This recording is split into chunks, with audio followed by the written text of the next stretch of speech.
Hi, my name is Simon and I have anger problems. I thought I had dealt with them, but it turned out that I was only suppressing them. As a child, I had court-ordered anger management therapy and medication, but that's all behind me now, and the records are sealed. I've always been a fighter. Growing up in a family of 6 children makes you the smallest of the litter. My parents were hard-working, salt-of-the-earth people, but big believers in the school of harsh parenting. It happened to all of us kids. Even with girls. If we crossed the line, we received a painful reminder and abruptly returned to our place. We children also fought. Being the youngest and smallest, I often found myself at the bottom of the pile, and so had to rely on my wits and dirty tricks to gain the upper hand. I was so good at this that my older brothers were wary of getting into a one-on-one fight with me. But we still quarreled and argued, as brothers and sisters should. I sound like I lived in an abusive home, but that's far from true. We all loved each other, and if anyone spoiled a relationship with anyone in my family, he would answer me. The same applied to any of us. But within the family, we had the usual problems that a low-income family faces trying to make ends meet. Let me introduce my family. Mom, whose real name was Mary Beth, but I would never dare use it even now, was an amazing woman. Thin as a whip, with a stern face and delicate features. She ruled the house and was the person who was most often punished. Even Dad got out of her way when she was angry. She ran the house and looked after us children, and in the mornings, she worked as a cleaner in elite houses on the other side of the city. I've never seen this woman sit still. She was always on the move. Dad, real name Daryl, wasn't a particularly big man, 5'8" in, but by God he was strong. There was nothing he couldn't move. He worked as a mechanic at a local car depot, servicing their fleet of trucks. Sometimes he would drive if there weren't enough drivers, and it was a rare but very welcome privilege to go on a trip with him. Usually these were fairly local trips, but never overnight. Most of all, I remember its smell. He always smelled like diesel. Bella was the eldest child, and 8 years older than me. Then Tom and James appeared, twins who were 6 years older, and David was 4 years older. David was supposed to be the last, but they decided they wanted another girl, and went for it. They were blessed by Mary, only 12 months after David. This was supposed to be the end of their family. However, fate had other plans, and as a result of drunken revelry and a poorly inserted diaphragm, 3 years later, I was born. Do not misunderstand me. Even though I was a mistake, I was not treated any differently or loved less than all my siblings. But I grew up a little apart from them and spent a lot of time alone, playing and exploring the back garden of our house. So to the incident that got me on trial. I was 15 years old at the time and was returning home from school. As I think I mentioned, we weren't rich. In fact, we were very poor and therefore often became the butt of jokes and ridicule. My brothers went through this, but after Bella's first 2 years of school, they always had their siblings to support them. Bella had Tom and James, and they had each other, and when David came to school, Tom and James were still there, and by the time Mary went to school, David was there to look after her, like older brother. By the time I went to school, David had left, and although Mary was there, as a girl she was not strong enough to protect me. Not that I need it. During the first few weeks, I had several fights with older students, and I firmly convinced my peers that messing with me was a bad idea. After every fight, I was sent home with a letter from my parents and punished again for causing trouble. I felt it was unfair, but I knew better than to complain. However, it fueled my rage for the next fight, and I fed off of it. What ultimately led to me being expelled from school and appearing before a judge happened while I was on my way home from school. I was walking along the path, about a mile from our house, when I heard laughing and someone crying. As I approached a slight bend in the road, I saw a group of 4 teenagers surrounding my sister Mary. They had her school bag, and they were throwing it here and there and hurting her sister. I gave vent to my rage. Even though I defended my sister, the prosecution lawyer called me a wild man, an unpredictable and dangerous man. And what I did to those poor innocent boys was beyond my sister's reasonable defense, even if her story were true. The court agreed, and I was placed in juvenile detention until my 18th birthday. And as I said, I was required to undergo mandatory anger management therapy. Before I was taken away, my family was allowed to say goodbye to me. I stood with a bashful face, and my mother looked at me with an even gaze. I could never tell what she was thinking. Then I saw something I had never seen before. A tear rolled down her cheek. She hugged me tightly and whispered in my ear that she was proud of me. I, expecting a reproach, was stunned. I got hugs from Dad and the rest of my family, and even a kiss on the cheek from Beth and Mary, who lingered the longest. Each of them told me how proud they were that I protected my sister. The prison they took me to was halfway across the state, so I didn't expect any of them to visit me. It was difficult in the colony, but you can cope. So far, my life has taught me to take care of myself, and after several run-ins with so-called authorities, they realized that it was easier to leave me alone. That doesn't mean I didn't get picked on or get into fights. I earned enough respect to be left alone. During the last year of my imprisonment, I was surprised to be told that I had visitors, and I was taken to the visitors' room where Beth and a young man were waiting for me. Bella had grown into a striking young woman. Not a beauty, but that was not to be expected given her size. Her face was not as stern as her mother's, but her eyes were the same. She looked at me sadly. The man's name was Gerald, and apparently he was her husband. They had been married for a year, and he was a traveling salesman. He seemed quite nice, but remained silent. "Simon," Bella began, "there's no easy way to do this, so I'll just say it. There was an accident at home. There was a fire. Mom, Dad, and the rest." At that moment, tears filled her eyes, and she began to sob. "They all died." She hugged me and started crying on my shoulder. Gerald stood nearby, clumsily patting her on the back and muttering something inarticulate. I didn't hug Bella. I just stood there and looked at her, feeling nothing. Finally, the guards separated us, and after another hour of visiting, Bella and Gerald left. It would be several years before I would see Bella again.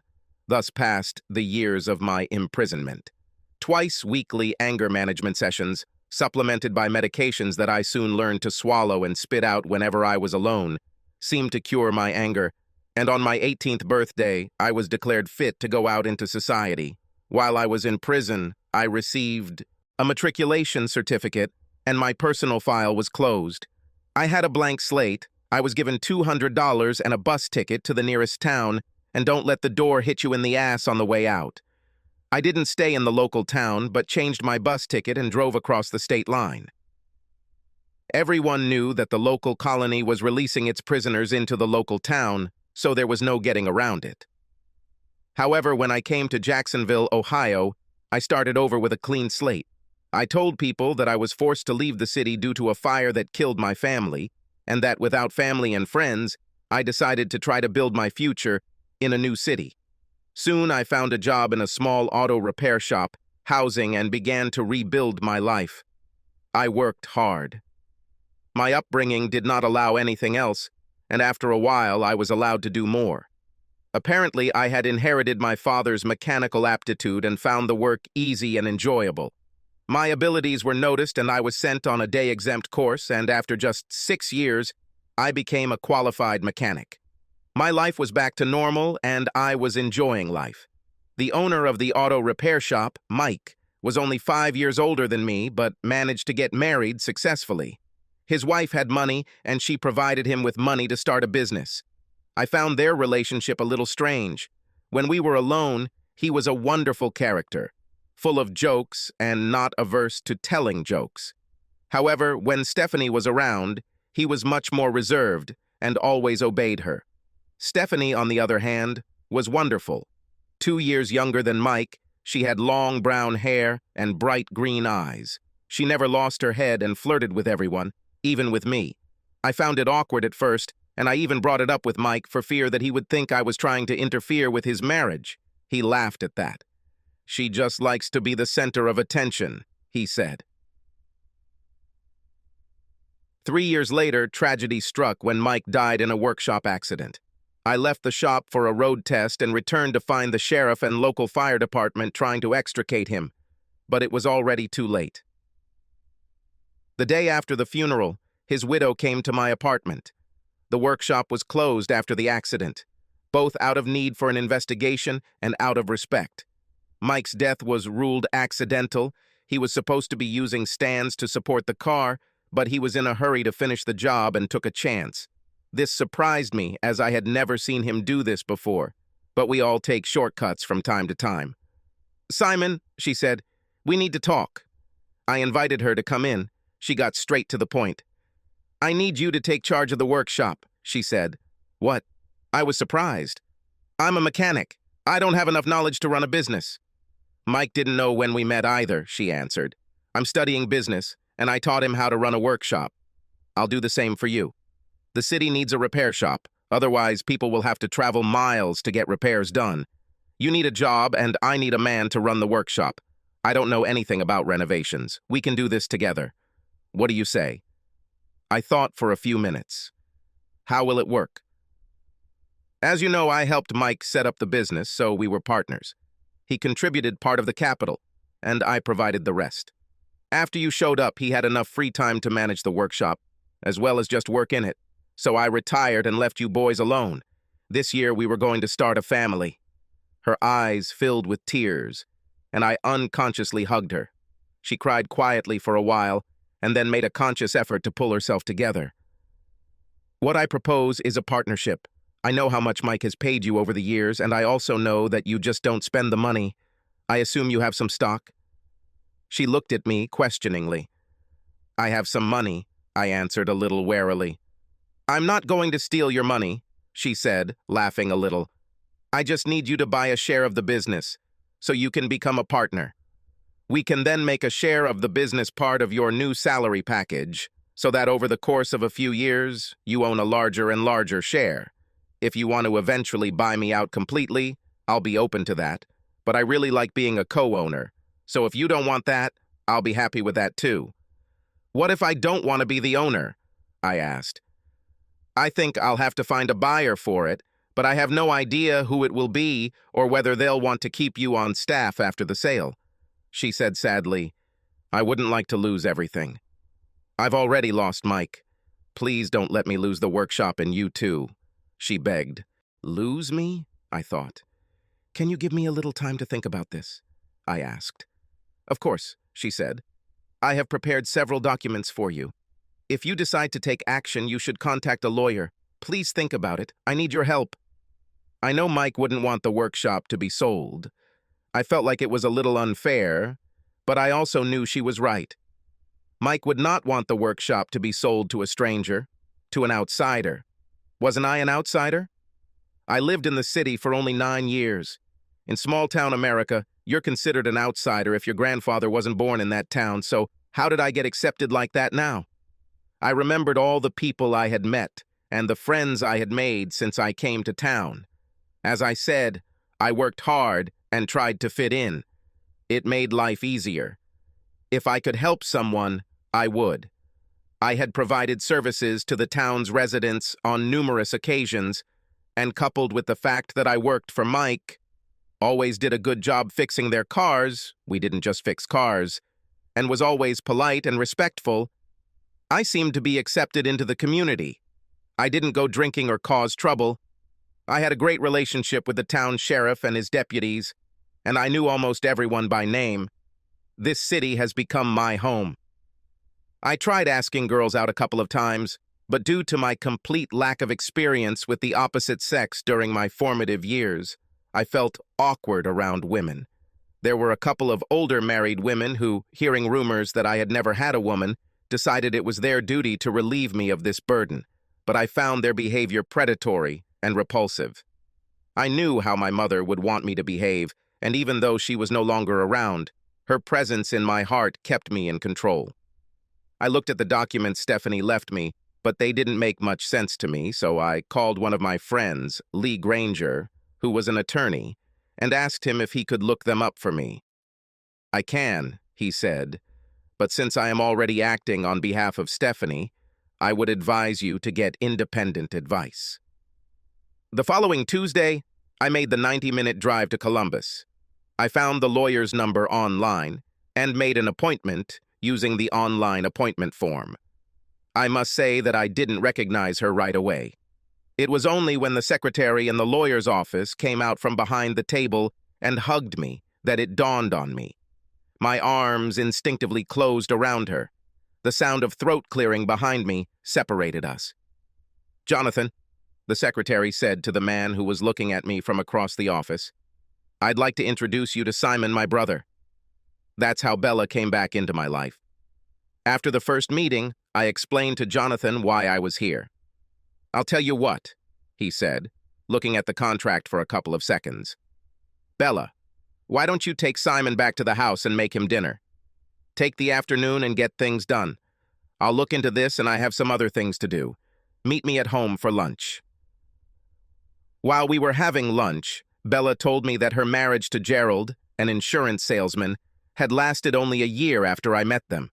Because of his traveling life and weekly absences from home, she felt abandoned. She suspected him of cheating while he was traveling, but never found any evidence. When she told him she wanted a divorce, he simply shrugged and signed the papers. A week later, she moved out and hasn't seen him since. 6 months later, she came to Columbus in search of work and got a job as a secretary in a law office. The previous secretary had retired. Over the next 2 years, Jonathan became close, became a couple, and finally got married. A year later, she gave birth to a child, Mary. Twins, James and David, were born a year later. Mary was 6 years old, the boys were 5, and all 3 were due home from school in about 45 minutes. We finished lunch and I enlightened Bella about my life after release. The door burst open with a bang and 3 tornadoes flew into the room. They froze when they saw me sitting with Bella, eyes wide and mouths open. As soon as we were introduced, and I learned that I would be called Uncle Simon, I found myself in the backyard playing catch with the boys. Mary was much more reserved than the boys and sat with Mom watching us. Jonathan came home after 5 and handed me the contract. "Sign it," he said simply. "You won't get anything better than what she offers." I thanked him and asked how much I owed for his work, but received a slap on the back of the head from Bella. "The family doesn't take money from the family," she said. I looked at Jonathan, who simply shrugged. "I leave our finances in Bella's hands." "Well, I know the workshop is quite far from here, but if you need anything, I can help you," I said. After dinner, I left, a 90-minute drive after all, and returned to my apartment, clutching the signed contract and ready to tell Stephanie the news. The next day, I decided to open a workshop. There were still free work boxes there, and people in the city were counting on us to be able to get their equipment working. The hardest job was finishing the car Mike was working on when the jack collapsed. The work itself wasn't difficult, but when I climbed under that car, knowing that's where Mike died, it gave me the chills. Stephanie arrived before lunch, and I told her the news. She squealed with delight and hugged me, telling me that I wouldn't regret it and that we would make a very good team. Over the next 2 years, everything went as usual for us. I worked in the workshop and Stephanie worked in the office. Every week is spent half a day working with her, learning how to run a business, completing all the necessary paperwork, making sure all licenses and insurance are up to date, balance and pay taxes. There was a lot to learn. In addition to working during the day, I spent several hours every evening on online courses, trying to fill the gaps in my education. Every weekend I went to Bella's Jonathan and children. I usually spent my weekends with them, staying on the folding bed. I helped around the house, played with the children, and got to know my brother-in-law. He seemed like a very nice guy. One evening, Stephanie came into the workshop as I was closing. "Simon," she said, "we need to talk." "Okay," I said. "Can I take a shower first?" I spent the whole day lying under the tractor. She nodded to me. "Go take a shower and then meet me at my house in an hour," she said. I was a little nervous when I rang the bell at her house. I didn't expect anything good from a conversation that started with, "We need to talk," and wondered what was wrong. When she opened the door, I was greeted by a delicious smell. "I cooked us dinner because I didn't think you'd already eaten," she said. We sat down at the table and began to eat delicious meatloaf with greens and potatoes. While we were eating, she said, "Simon, I'm not sure our partnership is working. she said. I froze, my fork halfway to my mouth. About. That's all I could come up with. I wondered what I had done wrong. Maybe I'm just not cut out to be an owner. I tried really hard to learn everything I needed to and thought I was doing well, but Stephanie obviously didn't think so. Am I doing something wrong? I asked. Well, Stephanie said, frankly, yes. I sighed. I'm sorry. I thought I was doing well. There's just so much work to do in the workshop. I try to keep up with work, and there are other things to do. I took classes in the evenings to try to learn. That's just my point of view, she said softly. You work your ass off. You already do more than the person who just does repairs in the workshop. Then we spend time together doing office work. Then you go home and take courses in the evenings. When was the last time you had a day off? When was the last time you went on a date? When was the last time you had sex? It's good that I managed to put down my glass of juice when she asked the last question. Otherwise, she might have gotten it in the face. I lowered my eyes, blushing. She stared at me with her mouth open. Oh, my God, she said. I heard rumors, but I thought... I started to get up. My embarrassment began to turn into anger. Wait, Simon, I'm sorry. I didn't mean to offend you. In my stupid, clumsy way, I was trying to tell you that I was worried about you. You need to get some rest. Apart from visiting your sister, you do nothing but work and sleep. No one can continue like this forever. You are facing a crisis, and I, as your business partner, cannot afford this. And as your friend, I am worried about you. I sat back down in my seat, my anger and embarrassment gone. She was right. I'm tired to the core. Sure, I increased my share of the garage and things were going well, but I was working 12 out of every 14 days, at least 14 hours a day. I worked, went home, took a shower, ate while working on the computer, and slept. Everything was repeated again and again. I couldn't remember the last time I did something just for myself. That's what we're going to do. First, we will take someone into the workshop, an assistant if we find the right person, or just a worker, if we cannot. Secondly, you will have at least one free day every week. Even on the weekends when you're not going to see Bella, you'll have at least one day off. Thirdly, you will go out at least once a week. I don't care where you go or with whom you go, but you will go out. As much as I agreed with most of what she said, I never liked ultimatums. Or, I asked, a hint of a growl in my voice. She looked at me, her head tilted slightly to one side. I knew that as the senior partner in the business, she would be well within her rights to sell the business out from under my nose. But I felt that it was better for her not to threaten me. There's no or here, Simon, she said softly. This is not a threat. I guess this could be called an intrusion, but I thought you and I had become good friends. Taking care of each other is what friends do. I sank back into my chair, defeated. Okay, I said quietly. I'm not sure about communication. I haven't met... I paused. Well, I haven't really dated, I guess. What never? She asked incredulously.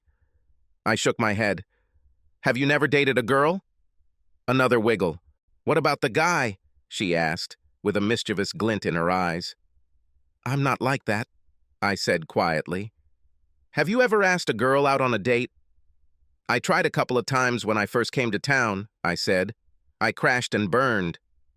Then I got busy with work, and everything faded into the background. I received several invitations from older women, but they were married, and my mother would skin me alive if I got involved in someone else's marriage. She looked at me confused. I thought you said that your mother died. Believe me, death won't stop her. Plus, Bella hits just as hard. She giggled. Oh, you poor hen, she said, but there was calculation in her eyes. I'll tell you what. Why don't I give you a date this Friday? I know a girl who has been interested in you for a long time, but is afraid to ask you out. I'm sure you'll like it. Who is she? I asked.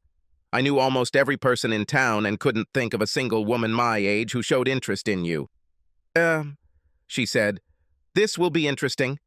Choose a meeting place and I will ask her to meet you there on Friday at 8 p.m. Since you were at Bella's last weekend, that means this weekend is free, so if the date goes well, you can spend some time together. I sat and thought about it for a while. What would we do? I asked. I don't drink, I don't know how to dance. How about a movie? She suggested. Take her to the cinema. Here's some advice for you. Let her choose the film herself. What if I don't like her choice? I asked. Then you will broaden your horizons. You might even learn something. Movies about girls are all about romance. Even if you don't like the movie, watch and learn from it. Okay, I said. Tell me, excuse me, what is her name? I thought I could catch her. She laughed. Nice try. I'll tell her to meet you at the cinema at... She looked at her phone for several minutes. It must be 7:30, otherwise you will not have time to buy tickets before the start of the show. We finished dinner, and I helped with the dishes. When I left, she hugged me. Don't forget about Friday at 7:30, be kin to hair. Lately, she's been having a bad time, and she needs someone good. The rest of the week was spent in work, more work, and worry. As Friday approached, I became more and more nervous. By 4 o'clock on Friday afternoon, I was so nervous that I felt physically ill. Stephanie was working in the office, and I kept wanting to go in and ask her to cancel the date. I stood and looked at the alternator I had just installed on the car before realizing that it was the same alternator I had removed, and the new one was still in its box on the workbench. "Simon!" came a voice from behind me. I jumped. Stephanie stood there smirking at me. "Go home, take a shower, change clothes, and get ready." "I'm not sure I can," I began. "Of course you can. Trust me, she's just as nervous as you are, but I think she's a wonderful woman, and you two will get along very well." "But," I began, "I don't know how to talk to girls. What if I say something that upsets her? I've never been good at reading signals. What if I think she likes me and does something, but I don't, and she thinks I'm trying?" I was starting to panic. She put her hand on my hand. "Listen, you'll be fine. Everyone has these doubts before a first date, especially before your first date. Relax, be yourself, and have fun. Everything else will follow by itself." I started putting my tools away before closing for the evening. "By the way," she said, "don't bring flowers." "No need?" I asked. "I thought it was mandatory on the first date." "What's she going to do with that damn thing in the theater?" "You can buy her candy and popcorn when you come in, if you want to give her something." I turned to leave. How am I, anyway? I can recognize her? I can't just walk up to random women and ask if they're my date. I will most likely be arrested. "Oh, believe me, you will recognize her." She smiled. "But she knows you. So if you're not sure, just wait and she'll come to you." I went home and took a shower. Then I took a shower again. Working in an auto repair shop means you sometimes get oil, grease, and other engine-related fluids on you, and sometimes they don't want to come off. I always wear protective gloves and coveralls, but the gloves sometimes get torn and the coveralls sometimes get soaked through. And to be honest, some of the cars we deal with are simply disgusting. I looked at my limited wardrobe, trying to figure out what to wear. I chose jeans and a button-down shirt. I'd cut my hair the day before to look at least somewhat decent, and by 6 o'clock I was ready. The drive to the theater was about 20 minutes, so I had plenty of time to sit and worry. I must have picked up the phone a dozen times to ask Stephanie to call her friend and cancel the date. Then, at 6:45, I received a text from Stephanie. "If you're holding the phone in your hands, working up the courage to call me and ask me to cancel the meeting, then don't bother. It will happen. Make sure you show up on time. My friend doesn't like being kept waiting." I arrived at the cinema at 7:15 and parked the car. As I approached the checkout counter, I looked around but didn't see anyone waiting. I decided to go look at the billboards for the films currently showing to see what was showing. Walking along the row of boards, I read each of them, occasionally glancing around to make sure I didn't miss my time. My watch was slowly creeping towards 8:30. Suddenly, I felt someone's presence next to me and turned around. It took my breath away. Stephanie stood there, her brown hair pulled back into a simple ponytail. She was wearing jeans so tight They could easily be mistaken for body paint and a loose emerald green shirt over a white t-shirt. I was confused. She came to tell me that her friend decided to cancel the meeting. Then she took my hand. "Let's go," she said. "Otherwise, we'll miss the beginning." I was right. She chose a chick flick. I tried to pretend that I was interested in the film. I even tried to do as she suggested and watch how the main character has affairs with women, but the dialogue seemed banal and cliché to me.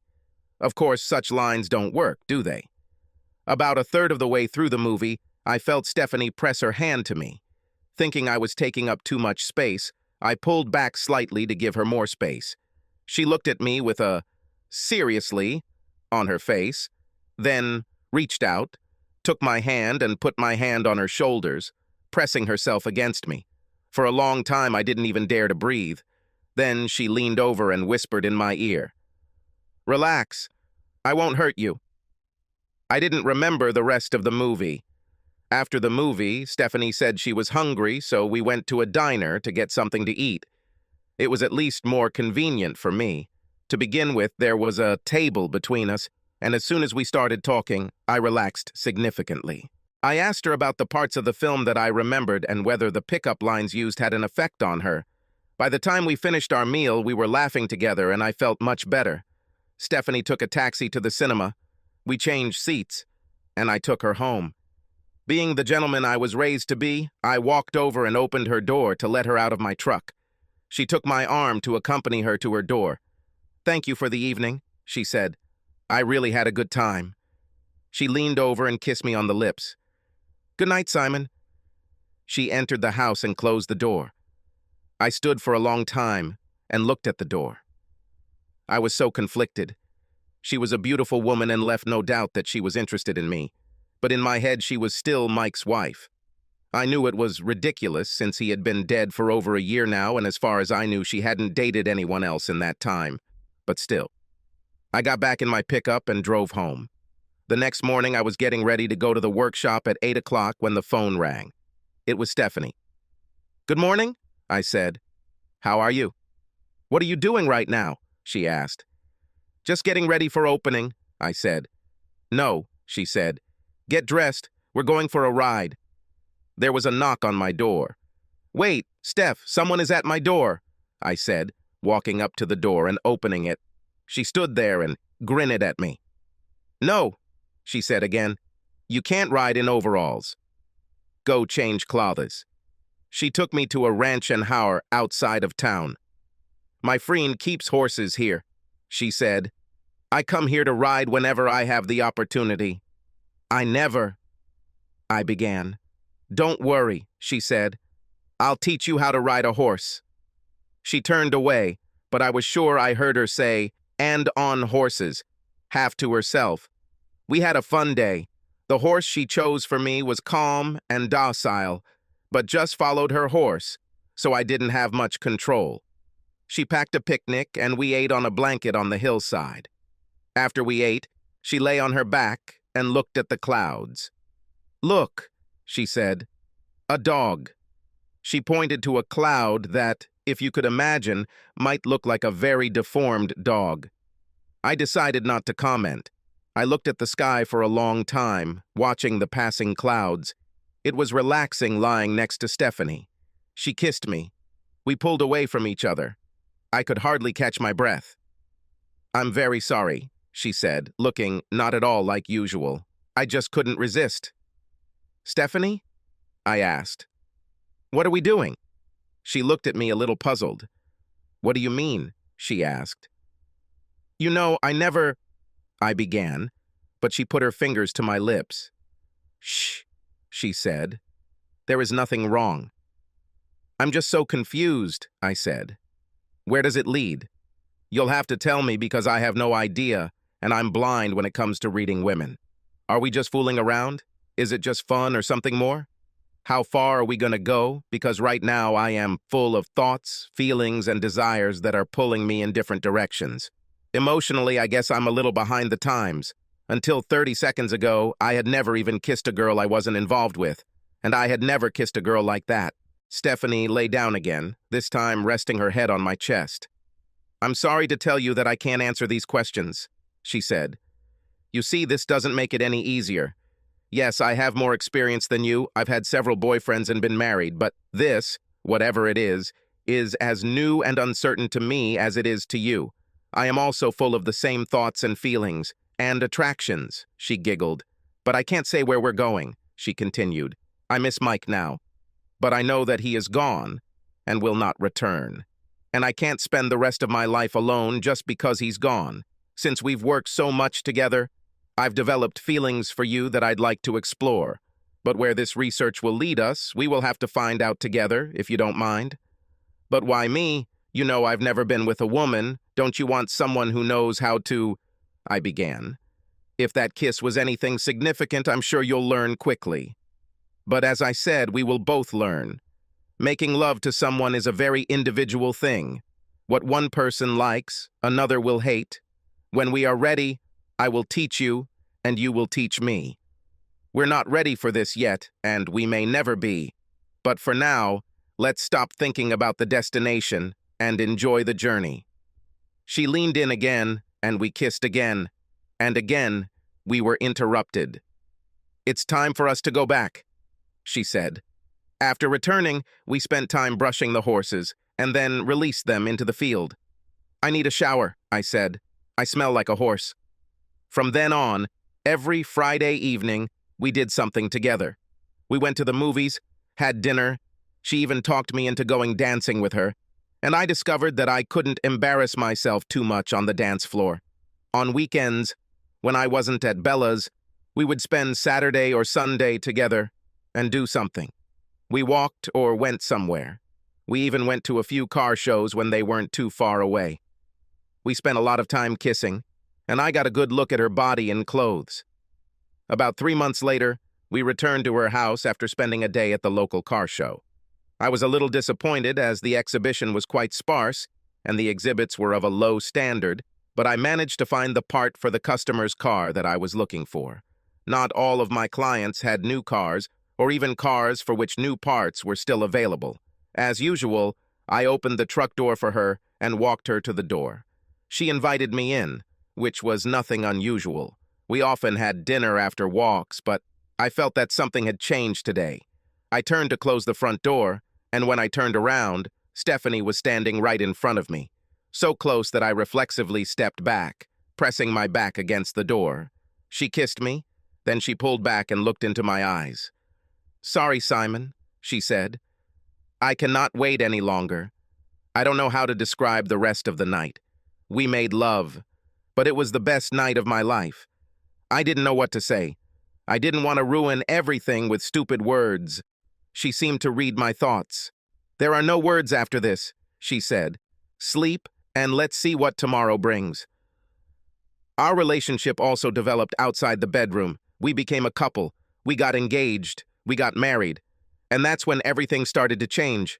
Now I know that there will be those who will call me a rag, a cunt, and all sorts of other names when I tell you how everything developed.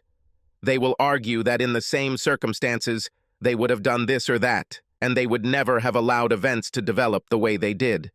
We got married in the spring, Jonathan at my side, and Mary and the twins in a ceremony I didn't really understand. It was, of course, a big wedding. Almost everyone we knew came. That is, the whole city.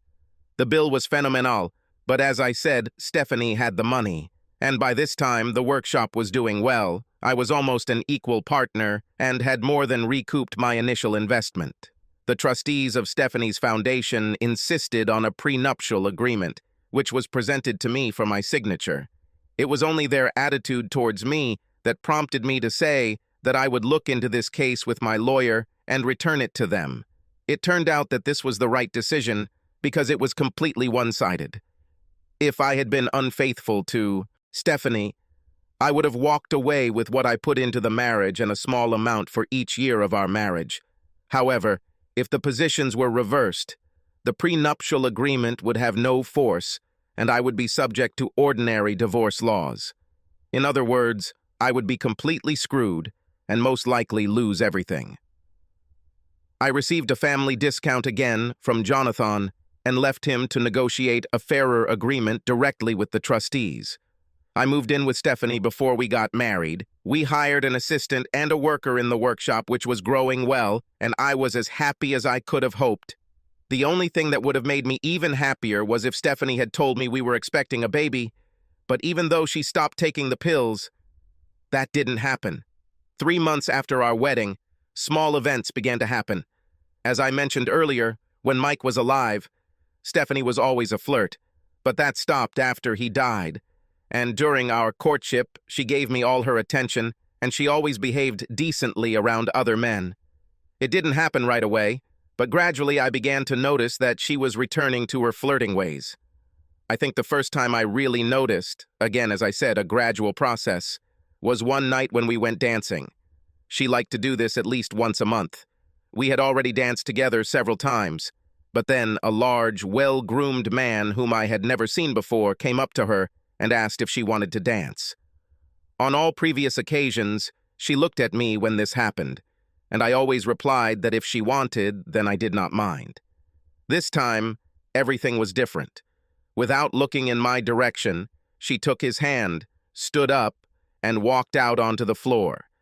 They danced a couple of fast numbers, but then the pace slowed down and they moved much closer than I would have liked.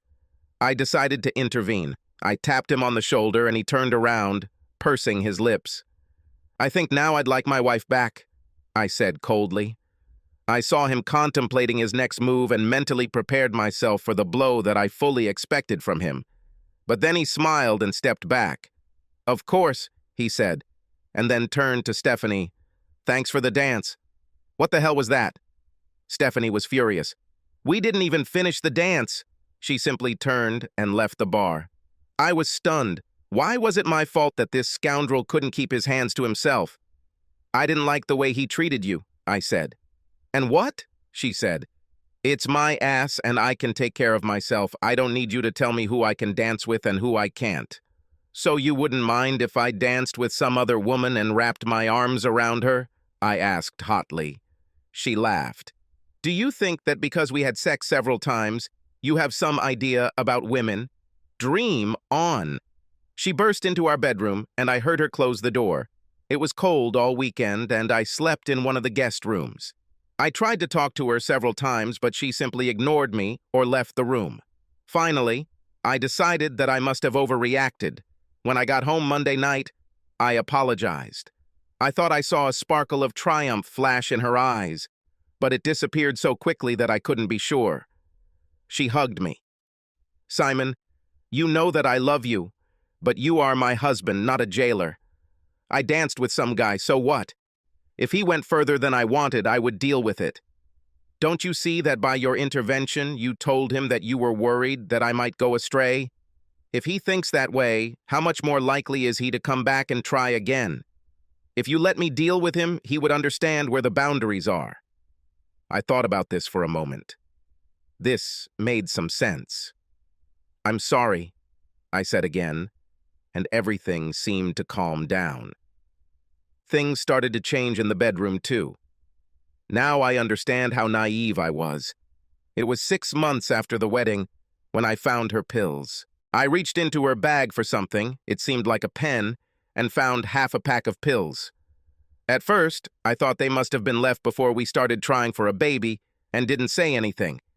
But a couple of days later, while she was in the shower, I looked again and saw that 2 more pills had disappeared. Apparently, she was still using them.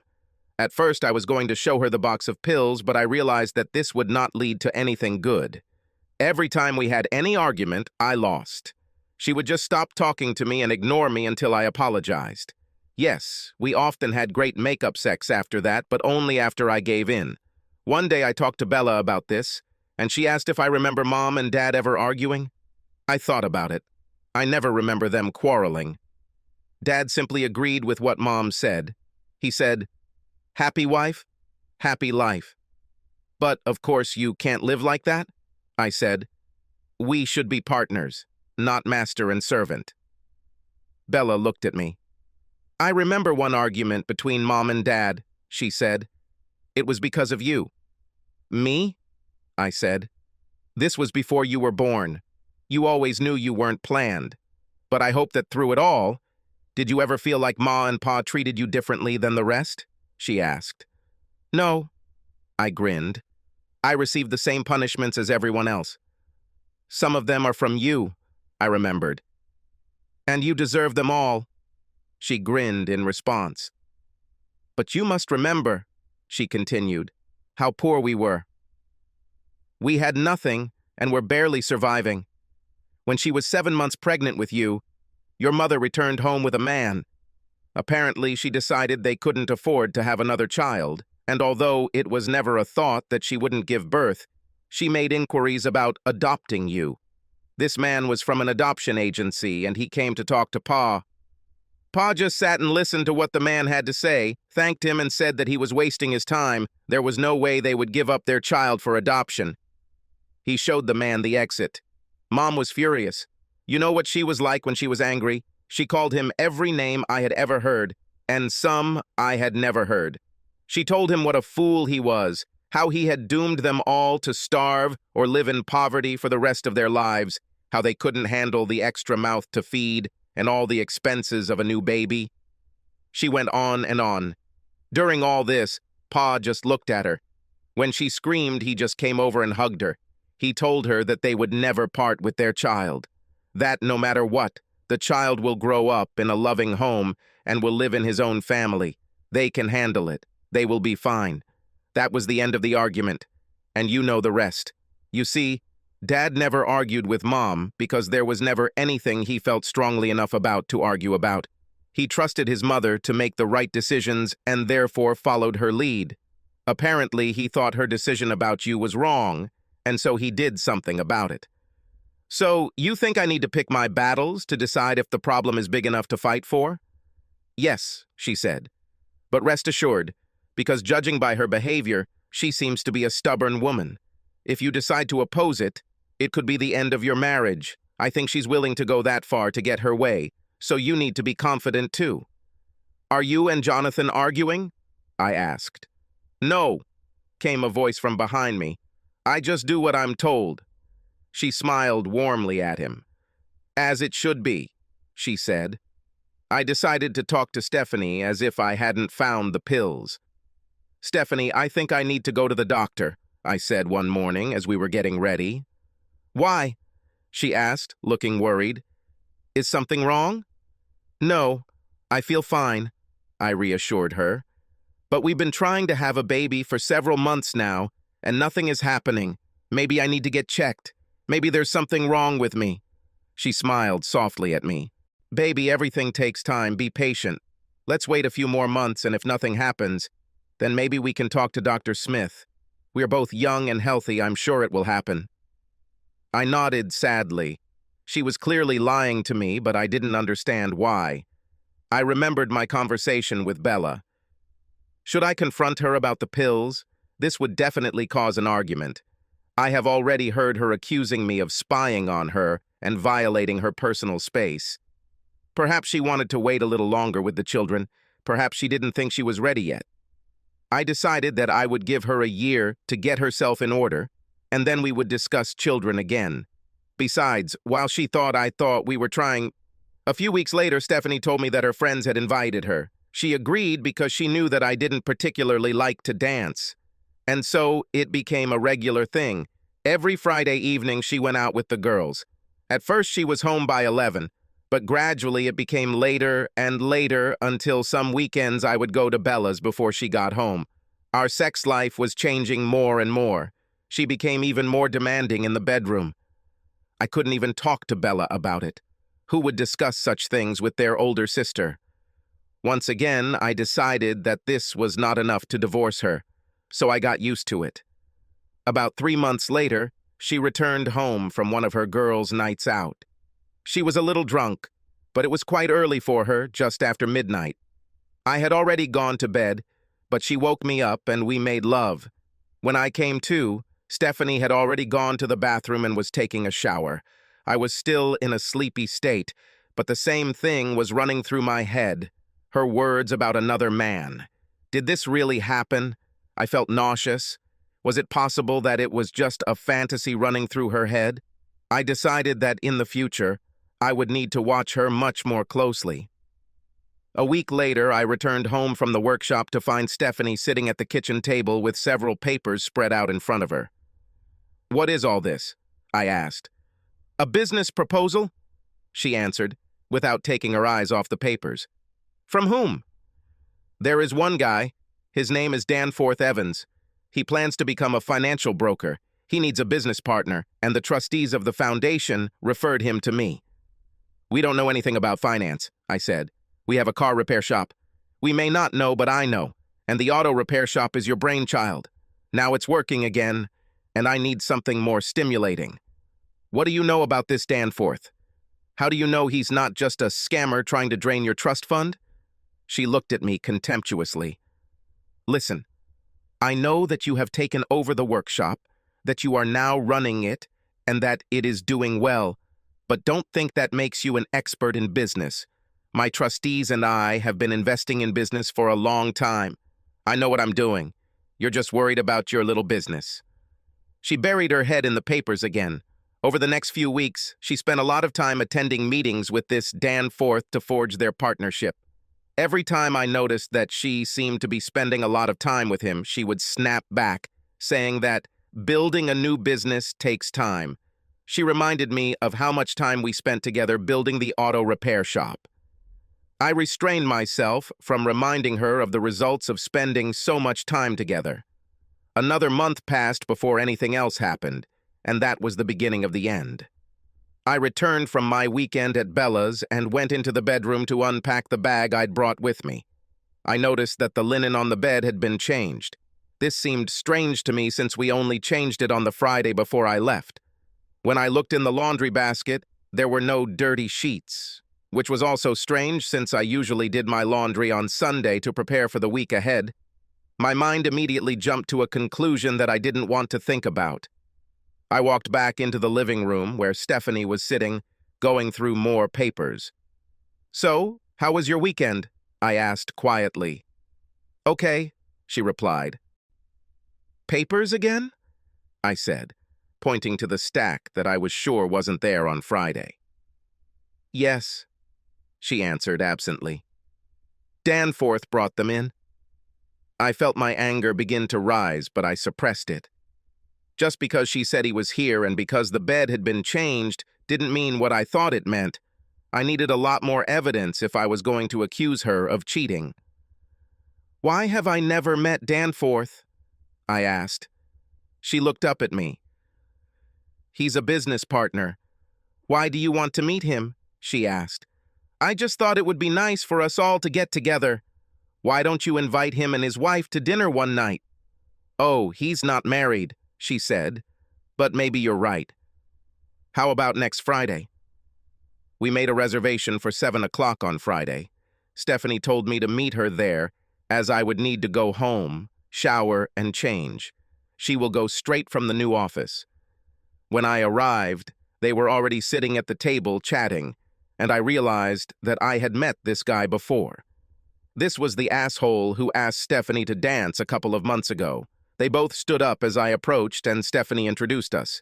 He extended his hand, but the expression on his face was not at all welcoming.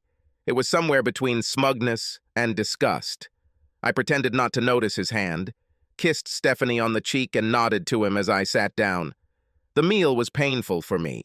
After the first few minutes, they started talking about business and basically ignored me the entire evening. After the main course, I excused myself, left the restaurant, and went home. I don't know what time Stephanie got home. I expected her to wake me up with an argument. But when I woke up the next morning, she was asleep in bed, but as far away from me as possible so as not to fall out of it. I decided that I needed to talk to someone, and the obvious person was Bella. It wasn't my day off, but I didn't think she'd mind, so I went into the workshop, left instructions for the guys there, telling them I had errands to run, and headed off to Columbus.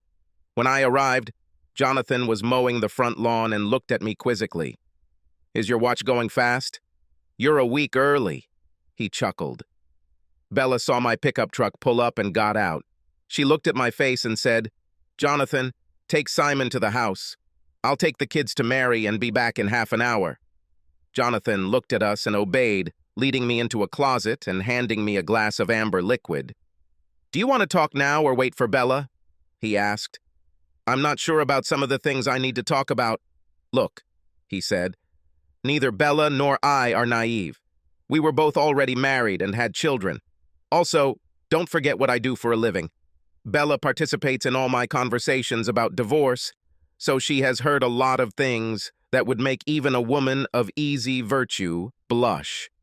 But she's my sister," I said, "and this means that she loves you and will not judge you. I'm not saying you won't get hit on the head if she thinks you deserve it," he added, smiling slightly. "Does she hit you?" I asked. Somehow it didn't seem right. Things were different now than they had been in my time, and the thought of Bella hitting her husband or one of her children was very unsettling. "No," he said. "She saved it for you." She never even raised her voice in anger at me. She can fool children around her little finger. I know it should be the other way around, but they just adore her. As I smiled at him. Then he tried to take a sip of the amber liquid in his glass. It burned. I coughed and my eyes watered. "What the hell is this?"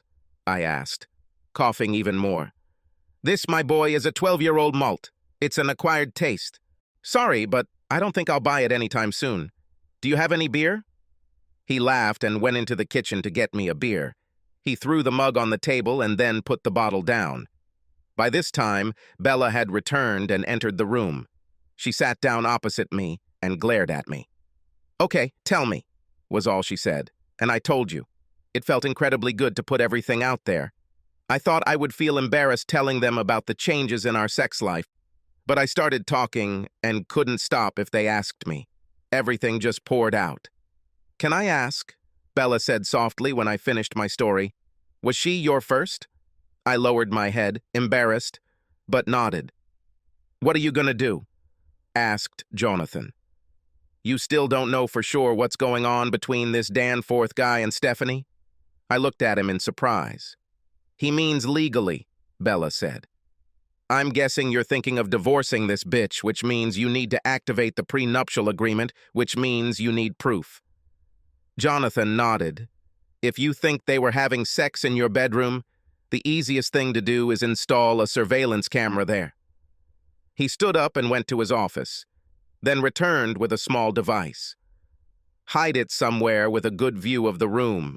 It's motion-activated and records up to 72 hours of video on the included SD card. I guess the most logical time for them to do bad things is when you're here. So maybe you'll get the proof you need next weekend." "And one more thing," Bella added. "Remember that I know you, Simon. Don't get into any physical conflict with any of them." Jonathan looked at us. He had never seen me even slightly annoyed, so this surprised him. "Simon had anger problems as a child," she explained. "He doesn't have a problem with it now, but something like this might wake him up again." "She's right," said Jonathan. "If you fight him, you will most likely end up in prison and lose everything. Do everything right, and you will come out of the situation in acceptable shape." I nodded to them, and then Jonathan showed me in detail how to set up and test the camera before I headed home.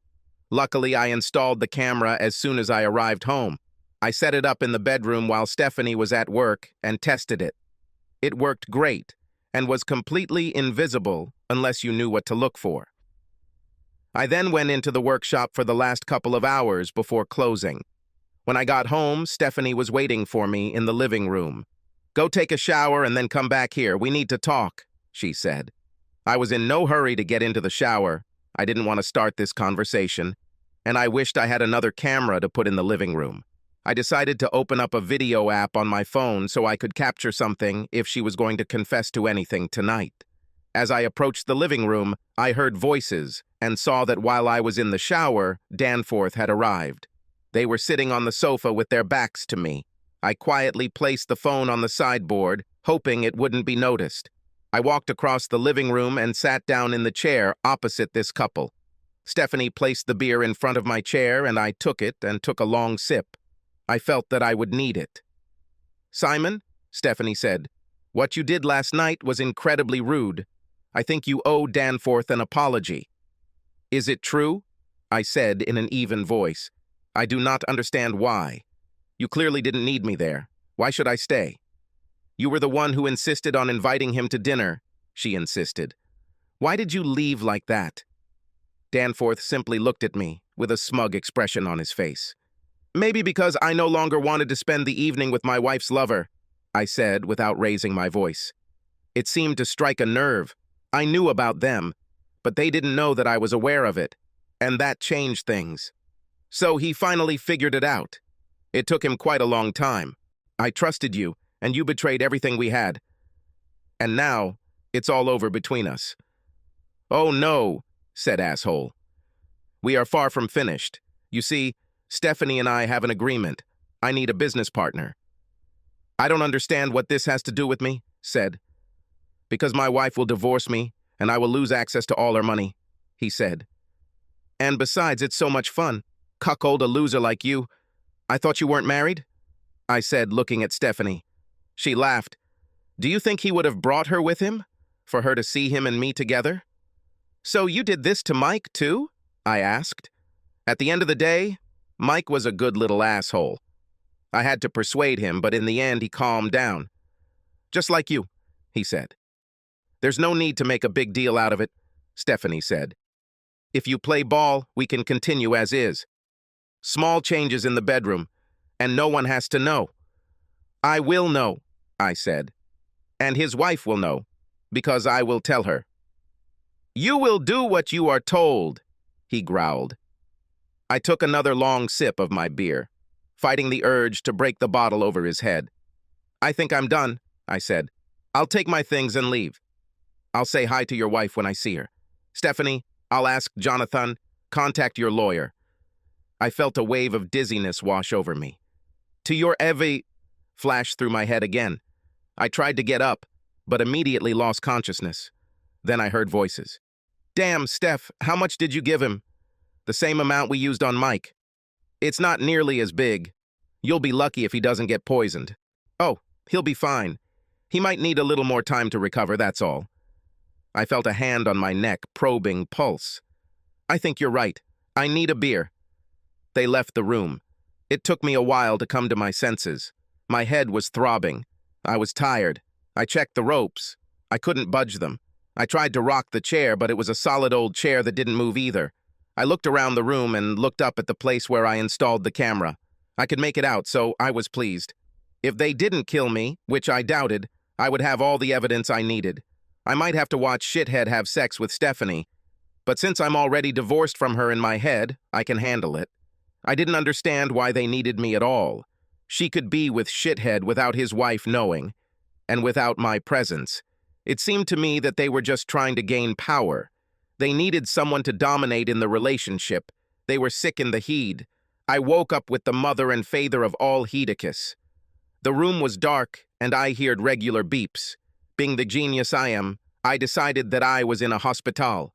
When I tried to raise my hand, I found that it was handcuffed to the edge of the bed. This was not good. A face appeared in my field of vision. Bella. Well, finally, she said. It's high time you woke up. Oh, him, I croaked. She brought the ice chips to my lips, and I sucked them into my mouth, immediately easing my throat. I asked for another one and got that too. How long have I been here? I asked. 3 days, she answered. What's happened? I asked. That's what we've been waiting to ask you, she said. The story that your wife and her lover told the police is pure fantasy, but they claim you attacked them, so you're under arrest until the sheriff can sort this out. My phone should be in the living room of the house, and the camera Jonathan gave me is on the top shelf of the dressing table in the bedroom. Do you think you can reach them? I asked. She nodded. I'll tell you that you need clothes. Stephanie keeps watch outside. This is a shit show. His wife is here demanding to know what happened. She chuckled.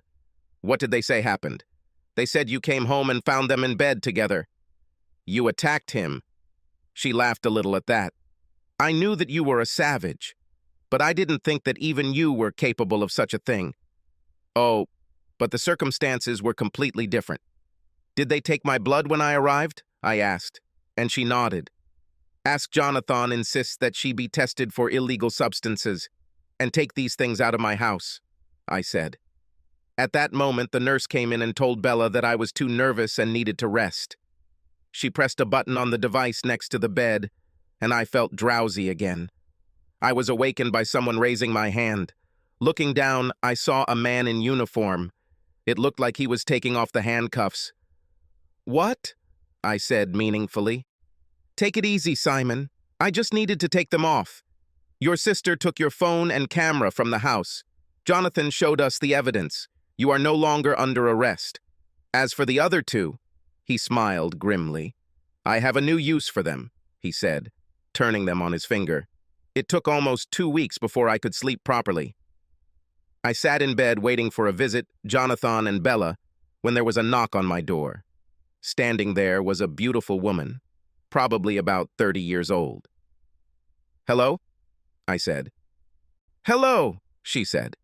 "My name is Lily Evans. I am the wife of Danforth Evans. Can I come in?" "I'm not sure," I began. "Please," she said. "I'm not here to cause you trouble or harm. I just wanted to talk." I pointed to a chair next to my bed, and she sat down on it. "I finally heard the truth about what happened," she said. "I'm so sorry he put you through that." I looked at her, wondering why she had come. Had she really come to ask for leniency for her husband? Can she tell me? He's a good man and the kids need a father. Well, if so, then she's out of luck. I wanted to hang that bastard out to dry. "Sorry for being rude," I said. "But why are you here?" She looked at me, and I'm sure she read my mind. "You think I'm here to speak in his defense?" she asked.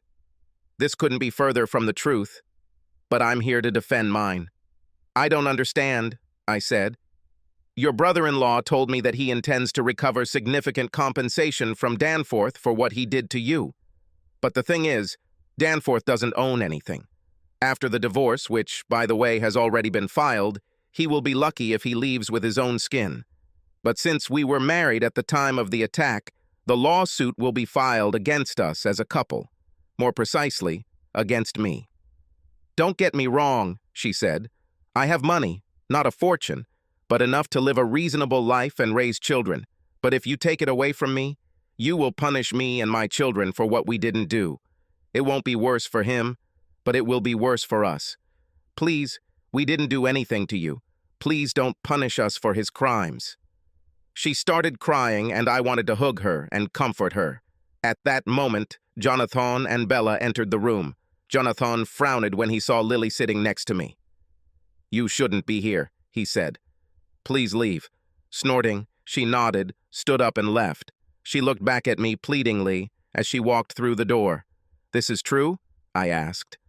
"I need a little more information," he said. "Am I suing her and her children for what this crap did to me?" "And Stephanie, I was going to talk to you about filing civil suits against both of them. Was his wife somehow connected with what was happening? Did she know about this?" I asked. He shook his head. "No. We understand that he told her that he was opening a new business in the city. She said she would partially finance him if he found other partners. She could have fully financed him, but she tried to force him to do something himself." "Is it true that she filed for divorce?" He nodded. "Judging by the documents, he will leave with nothing." "Then why are we chasing her and her children? They have nothing to do with this." "Bella thought you would say that, but I should have registered an interest before filing for divorce, otherwise there would have been nothing to act against." "I take it you don't want to pursue her?" I shook my head. "I'm not going to take food out of children's mouths." "By the way, how are things going with Stephanie and the auto repair shop?" "Well," he said, "with proof that they made the marriage contract will come into force. This means you walk away with everything you currently own, which is 55% of the auto repair shop's shares, plus all your own savings. Obviously, we'll also seek compensation, but I don't think we'll get much out of her trust fund. It appears to be locked tightly. Her only assets outside of it are the house, her part of the auto repair shop, and her part of the financial business she started with her lover. I believe she owned 60% of this share." "Is this a viable business?" I asked. "It would be viable with the right people." If I owned it, I would hire someone to manage it and let him build it, with the option of buying it out as I went along, he replied. Fine, I definitely want this workshop. Realistically, I think we could expect to get both businesses and some equity from the house, he said.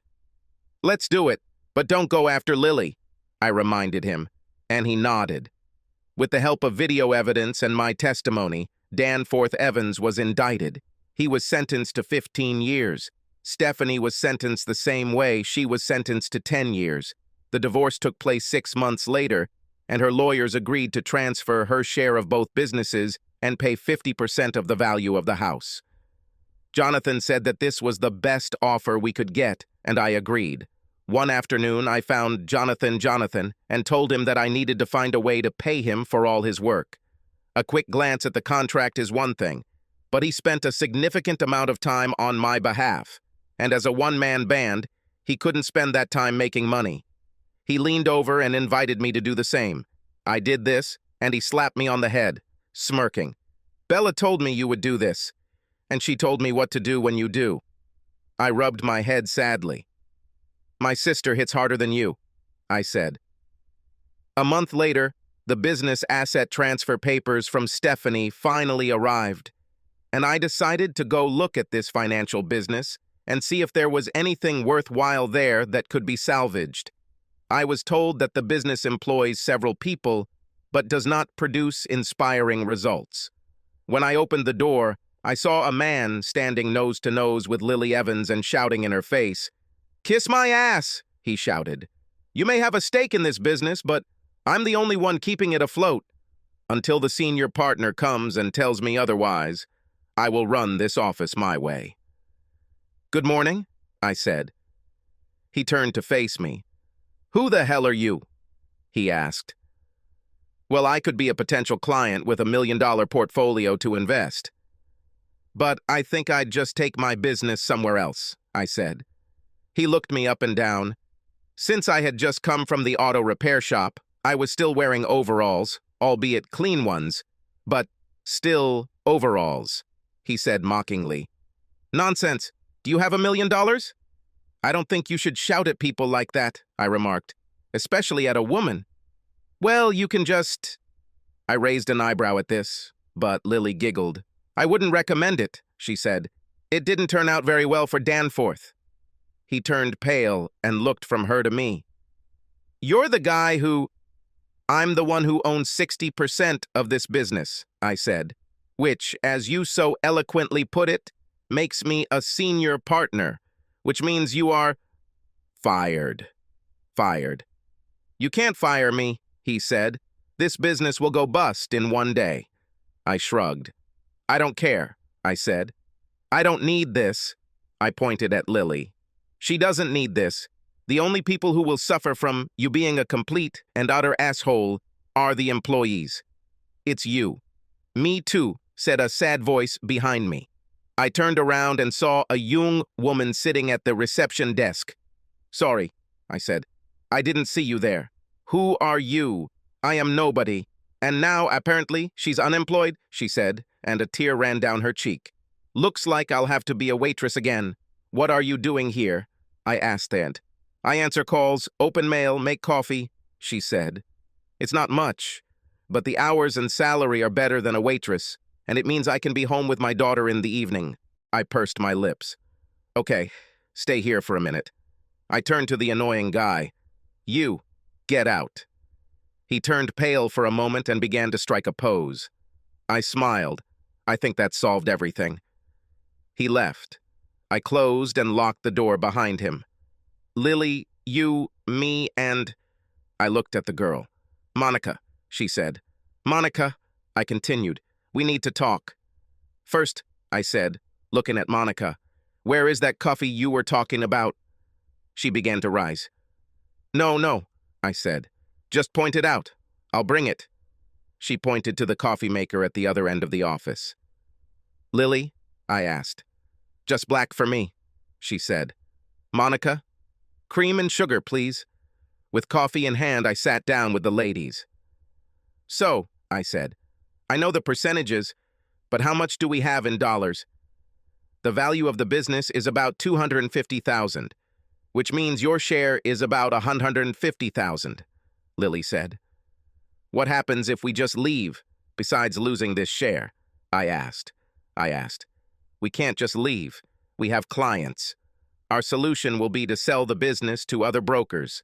I did my research when I first found out about it, and we could have sold it quickly and gotten most, if not all, of our money back, she said. What about the offices here? I asked. They are rented for a year and have already been paid for. They will remain empty until the end of the lease term. So it's all that simple? Sell and leave? Quite, she said, if that's what you want to do. Do you have another option? I asked. We could try to hire someone to manage the office, she suggested. What do you know about financial planning? I asked. A little, she replied, shaking her head. Me too. I'm a mechanic.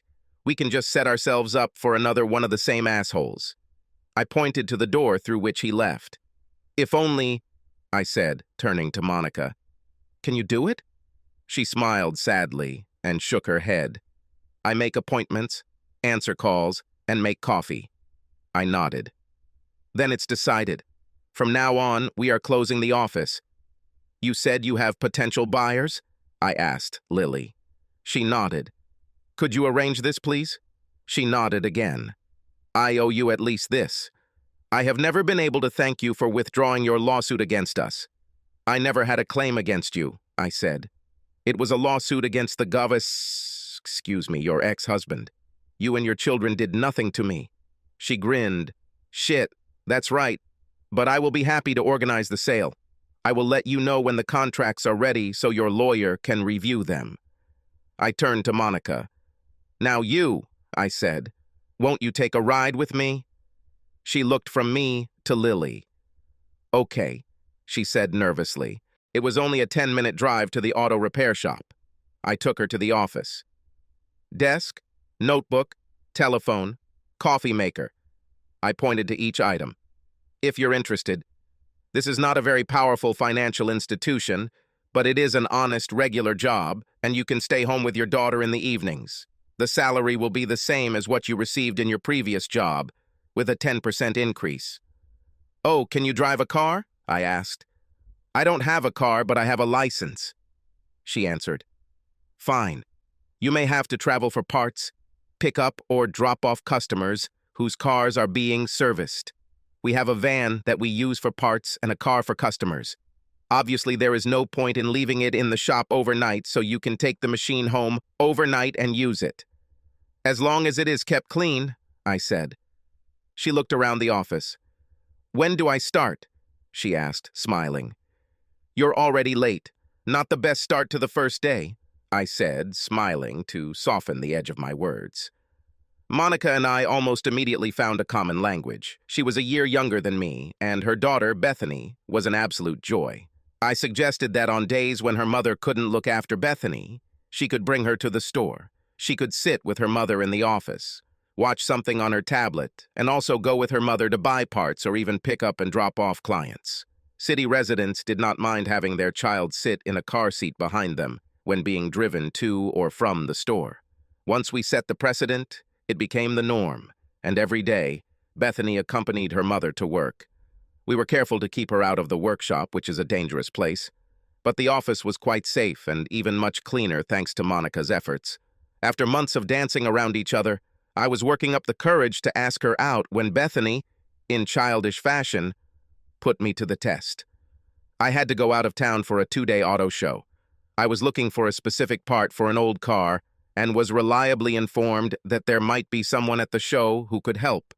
But he came back, disappointed that he didn't have what I needed. I returned to the store mid-morning and went to the office to tell Monica I was back. Bethany raised her head when I entered the office, and with a ringing cry of, "Daddy!"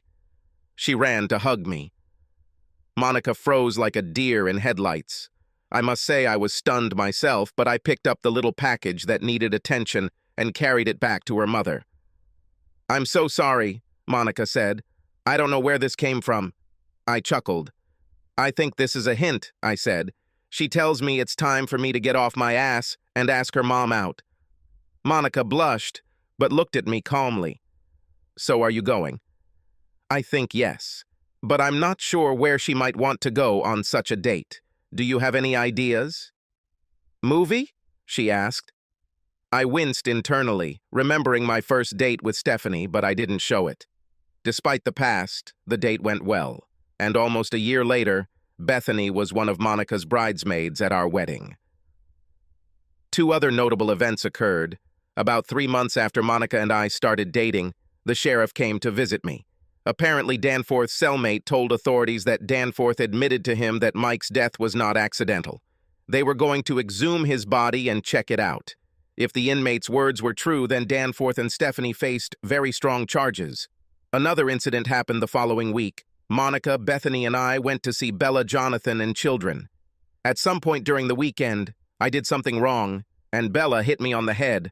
I was going to laugh at this, but Monica didn't like it. "This is the last time you touch my man," she said coldly to Bella. I opened my mouth to speak, but Jonathan caught my eye and shook his head, indicating that I needed to stay out of this. Bella and Monica looked at each other like cats, ready to fight, and then, unbelievably, Bella backed down. "You're right," she told Monica. "This is not my place anymore." There was sadness in her voice. Monica hugged her. "It's okay, I'll look after him now," she said softly. And I realized that until that moment, Bella was still acting in my mother's place, a role she had taken on after Mom died. "Take care of him," Bella said, gently placing her hand on my cheek. "He deserves it."